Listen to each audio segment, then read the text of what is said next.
Hello friends, welcome back to my channel. मैं doctor Ankita Rai. तो दोस्तों, मैं आज आपको बताऊंगी कि जो घुटनों की दर्द होता है या नी पेन होता है, वो बहुत लोगों में इतना ज्यादा होता है कि वो बर्दाश्त नहीं कर पाते हैं। तो ये क्यों होता है, इसके लक्षण क्या होते हैं, या फिर ये चीज इसके साइन एंड सिम्टम क्या मिलते हैं, जो कि लोग दवा खाने के बाद भी वो चीज ठीक नहीं होता है। या फिर बहुत लोगों में ये देखने के लिए मिलता है कि वो जितने टाइम के लिए दवा खा रहे हैं उतने टाइम तो उनको आराम रहेगा, लेकिन फिर वही चीज अगर वो दवा बंद कर देते हैं तो वो चीज उनकी दर्द या फिर पेन बोल सकते हो, वो चीज शुरू हो जाती है। तो ऐसा क्यों होता है? तो आज मैं आपको इसी के बारे में बताऊंगी कि आखिर इसकी कौन सी ऐसी होम्योपैथिक मेडिसिन है जिसको लेकर आप अपनी ये नी पेन या घुटनों के दर्द को बिल्कुल परमानेंट ठीक कर सकते हैं। तो चलिए दोस्तों, शुरू करते बिना देर के। तो दोस्तों, मैं doctor Ankita Rai, welcome back to my channel. अगर आप मेरे चैनल पर नए हैं और मेरी वीडियो को पहली बार देख रहे हैं तो प्लीज इस चैनल को सब्सक्राइब करिएगा और ज्यादा से ज्यादा लोगों में शेयर करिएगा। तो दोस्तों, जो नी पेन होता है ना, सबसे पहले जो जो नी पेन होता है, सबसे पहले जो लोगों में कैल्शियम की कमी होती है उस वजह से भी नी पेन देखने के लिए मिलता है। या फिर इसमें एक जो जॉइंट होती है हमारी दोनों, जो थाई बोन और नीचे के बोन को, टिबिया फिबुला बोन को, दोनों को अगर जोड़ी रहती है तो उन दोनों के जोड़ने के बीच में ना एक फ्लूइड पाया जाता है जिसको साइनोवियल फ्लूइड कहते हैं। अगर वही फ्लूइड, साइनोवियल फ्लूइड क्या होता है कि जब हमारी एक एज होती है ना, किसी की भी जब एक एज होती है ना, तो दोस्तों उस कंडीशन में लोग क्या कहते हैं कि ज्यादा टाइम आराम करना उनको पसंद होता है, या वो सोचते हैं कि चलो बहुत जल्दी थक गए, आराम करें। तो थकान ही क्यों होती है? वो थकान आपको इसलिए होती है क्योंकि आप अपनी जो डाइट है ना उसमें सही आहार नहीं ले रहे हैं, सही प्रोटीन नहीं ले रहे हैं, तो उसकी वजह से भी वो थकान देखने के लिए मिलती है। तो उस वजह से वो चलना फिरना या टहलना या बोल सकते हैं एक्सरसाइज, ये सारी कामें वो लोग अपना बंद कर देते हैं। और कुछ दिन के बाद, कुछ दिन आते आते, साल 2 साल के बाद उनको क्या होता है कि नी पेन या घुटनों की दर्द जो होती है वो देखने के लिए मिलती है, सिर्फ और सिर्फ एक की वजह से, साइनोवियल फ्लूइड कम होता है। तो दोस्तों, ये साइनोवियल फ्लूइड जो होता है वो कम क्यों होता है, ये चीज भी मैं आपको बताऊंगी, इसका रीजन क्या है। तो दोस्तों, साइनोवियल फ्लूइड जो होता है ना वो इसलिए कम होता है जब लोग कम चलते हैं या कम टहलते हैं या बहुत ज्यादा आराम फरमाते हैं, तो उस कंडीशन में क्या होता है, साइनोवियल फ्लूइड जो होता है ना वो घटने लगता है, वो कम होने लगता है। क्योंकि जो लोग जितना चलते हैं या जितना एक्सरसाइज करते हैं वो चीज उनके अंदर जो साइनोवियल फ्लूइड है ना वो उतना बना रहता है, वो कम नहीं होता। वो चीज उसके रेगुलर मतलब एक्सरसाइज जो भी कर रहे हैं या फिर टहल रहे हैं तो वो कम नहीं होगा, वो चीज सही रहेगा। क्योंकि एक एज जब भी होती है तो किसी भी चीज हो, चाहे वो जो भी हो, वो चीज कमजोर होती है या फिर वो चीज धीरे धीरे खत्म होती है। तो दोस्तों, हमें क्या करना, उस चीज को खत्म होने से बचाना है या उस चीज को कमजोर होने से बचाना है। क्योंकि जब हमारी नई नई एज होती है तो हम हर एक काम कर लेते हैं, टहल लेते हैं, इधर उधर जाते भी हैं, लेकिन वही जब एक एज होने के बाद वो चीज हम नहीं कर पाते और अपने घुटने के दर्द से परेशान रहते हैं और यही सोचते हैं कि ऐसा क्या करें इससे दर्द जो है उससे छुटकारा पा सके। क्योंकि घुटने की दर्द होने के बाद आप लोग ना कहीं चल सकते हैं, ना फिर सकते हैं, ना उठ सकते हैं, ना बैठ सकते हैं। जिन लोगों को बहुत ज्यादा होती है उस चीज से वो लोग बहुत दिन तक परेशान रहते हैं। तो दोस्तों, आपको मेडिसिन के साथ साथ ऐसा एक काम जरूर करिएगा जिसकी वजह से आप मेडिसिन छोड़े भी ना तो भी आपको घुटने की प्रॉब्लम जो है वो बिल्कुल भी ना हो, बिल्कुल खत्म हो जाए। तो दोस्तों, सबसे पहले जो मेरी मेडिसिन है होम्योपैथी की है दोनों, एक तो आप रॉस्टॉक्स लीजिएगा और दूसरी जो है वो फॉर्मिका रूफा लीजिएगा। तो दोस्तों, जो फॉर्मिका रूफा है ना उसको आपको 30 पोटेंसी में लेना है, और जो रॉस्टॉक्स में दोस्तों उसको 200 पोटेंसी में लीजिएगा। इन दोनों की पिक्चर मैं लगा दूंगी और इनकी लिंक भी नीचे दे दूंगी, तो आप जाके वहां से मंगा सकते हैं या फिर आप कहीं भी मेडिकल शॉप से जाके ले सकते हैं, हर जगह ये उपलब्ध रहती है। और दोस्तों, इसमें एक काम और करिएगा, आप लोग अगर चाहते हैं कि आप कोई भी मेडिसिन अगर लें वो होम्योपैथी वो कम पैसे में मिल जाए, ज़्यादा पैसे ना लगाने पड़े, तो अगर आप एसबीएल कंपनी की लेते हैं ना तो वो बहुत ही कम पैसे में।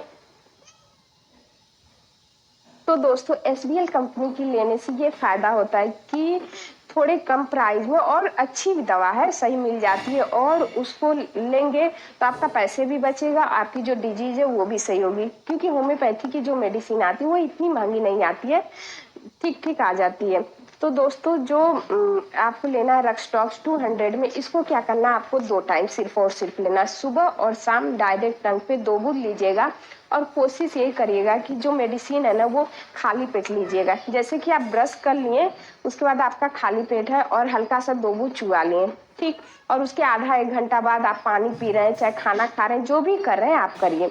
लेकिन हमेशा यही कोशिश करिएगा खाना के आधा घंटा पहले या बाद, क्योंकि खाली पेट लेने से जो आपकी मेडिसिन है ना वो ज्यादा असर करेगी और ज्यादा बेटर एक्ट करेगी। जो भी आपकी डिजीज की कंडीशन होगी ना उसको बहुत जल्दी ठीक करेगी। वही चीज अगर आप खाने के बाद लेंगे तभी भी असर करेगी, लेकिन उसका जो असर है, जो उसका एक्शन है ना वो थोड़ा सा कम हो जाएगा। तो कौन नहीं चाहेगा कि जो हमारी बीमारी है वो बिल्कुल परमानेंट और मुझे जल्द उसका रिजल्ट मिले, सभी लोग ये चाहते हैं। तो उसके अकॉर्डिंग आपको ये काम करना पड़ेगा। या तो अगर खाना खा लिए तो आप आधा घंटा 1 घंटा रुक जाइएगा, तब 2 बूंद लीजिएगा। और दोस्तों इसमें एक चीज का और ध्यान रखिएगा, आप जिस टाइम ले रहे हैं ना अपना टाइम मत बदलिएगा, उसी टाइम पे भी नेक्स्ट मेडिसिन जो है, नेक्स्ट जो आपका डे है जो यही मेडिसिन है उसको उसी टाइम पे लीजिएगा। क्योंकि आज 1 घंटे पहले ले रहे हैं, कल 1 घंटे बाद ले रहे हैं, तो भी उसके असर में थोड़ा बहुत कमी देखने के लिए मिलता है। लेकिन आप लोग कोशिश करिएगा टाइम जो है वो सेम लीजिएगा। और दोस्तों इसमें जो नेक्स्ट मेडिसिन है फॉर्मिका रूफा, इसको तो 2 टाइम बता दी, सुबह और शाम आपको लेना है। लेकिन जो नेक्स्ट मेडिसिन है दोस्तों वो है आपका फॉर्मिका रूफा, को आपको 3 टाइम लेना है, क्योंकि इसकी पोटेंसी जो है वो कम है।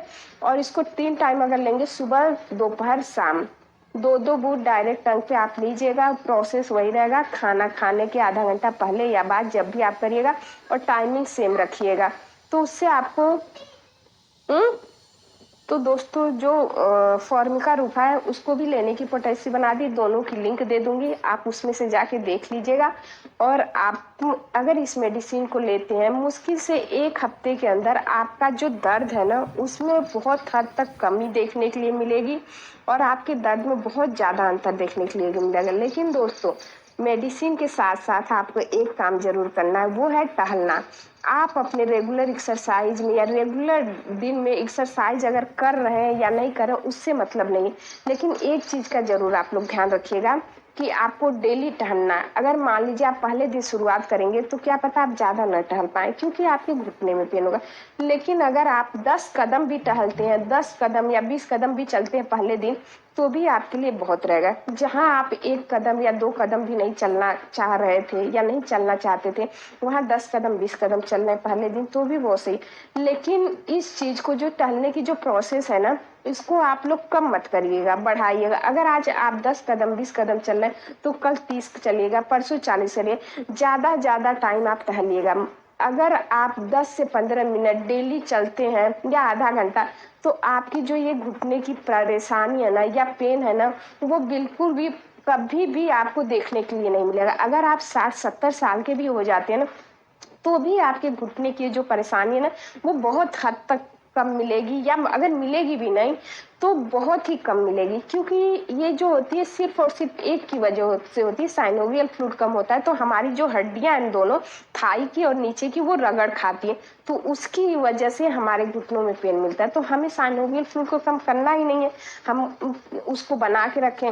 और आप लोग टहलना शुरू कर दीजिए, दवा लीजिए। और एक काम और करिएगा, अगर आपके अंदर कैल्शियम की कमी, क्योंकि अगर हड्डियां कमजोर है तो जाहिर सी बात है कैल्शियम की कमी होगी, तो आप रात में 1 गिलास दूध का सेवन जरूर करिए। दूध का कैसे सेवन करना, आपको मलाई बिल्कुल भी यूज नहीं करना, क्योंकि जब एक एज हो जाती है 50 से 60 के बाद, तो दूध का आप यूज कर सकते हैं, लेकिन कोशिश यही करिए कि मलाई न रहे। दूध को छान के उसकी मलाई पूरी निकाल के उसके बाद आप दूध पियेंगे, तो आपकी जो कैल्शियम की जो कमी है ना उस चीज को वो मेंटेन करेगा, और आपके अंदर जो भी प्रोटीन विटामिन की कमी है ना उस चीज को भी ये पूरा करेगा। क्योंकि दूध एक ऐसा तत्व है ना जिसमें पूरा पोषक तत्व पाया जाता है। तो तो आप दूध का यूज करिएगा, मलाई नहीं दोस्तों, या फिर साड़ी जो भी आप लोग बोलते हैं उस चीज का यूज नहीं करेगा। अगर आप मलाई डाल के दूध पी रहे हैं या साड़ी डाल के दूध पी रहे हैं या उसमें है और उसको डेली ले रहे हैं, तो आपकी जो अंदर कैल्शियम की तो चलिए पूर्ति हो रही है, लेकिन उसकी वजह से आपकी बॉडी में बहुत सारी बीमारियां देखने के लिए मिल सकती, जैसे कोलेस्ट्रॉल का बढ़ना, या फिर जो मोम की तरह चिपचिपा पदार्थ होता है जो हमारी नसों में जम जाता है, जिसको हम कोलेस्ट्रॉल बोलते हैं, उन्हीं सबों की वजह से ये होता है। ये लोग मलाई वगैरह ज्यादा प्रयोग करते हैं, क्योंकि ये जो होता है ना, जब कोलेस्ट्रॉल हमारा बढ़ता है तो उस कंडीशन में हार्ट वगैरह की बीमारियां देखने के लिए मिलती है, हार्ट अटैक आने की समस्या होती है, क्योंकि जो ब्लड होता है ना वो सही से हमारी पूरी बॉडी में पहुंच नहीं पाता है। और जब मोम का पदार्थ जब नसों में जमा रहेगा तो ब्लड कहाँ से जाएगा, कहीं ना कहीं तो उसको ब्लड को थोड़ा धीमा होना पड़ता है उसकी गति, तो उसकी वजह से हार्ट की प्रॉब्लम होती है। दूध आप जरूर लीजिए एक गिलास, लेकिन एक चीज प्लीज ध्यान रखिएगा कि आप उसको छान के और वैसे दूध एक गिलास लेते हैं तो आपकी कैल्शियम की पूरी होगी और घुटना सही रहेगा। और ये दोनों दवा एक बार 1 हफ्ते आप लेकर देखिएगा, अगर आपको अच्छा रिजल्ट मिलता है तो प्लीज मुझे एक बार कमेंट में जरूर बताइएगा कि इस मेडिसिन का, क्योंकि ये कई लोगों को मैं दी हूँ या बताई हूँ, उसके बाद मैं ये वीडियो बना रही हूँ कि ये चीज आपको भी बताना चाहिए। तो दोस्तों आशा करती हूँ आपको ये वीडियो अच्छा लगा होगा। अगर आपको ये वीडियो अच्छा लगा है तो प्लीज इसको ज्यादा से ज्यादा लोगों में शेयर करिएगा, और आप मेरे चैनल पे अगर नए हो तो प्लीज इस चैनल को सब्सक्राइब करिएगा और इस वीडियो को लाइक करिएगा।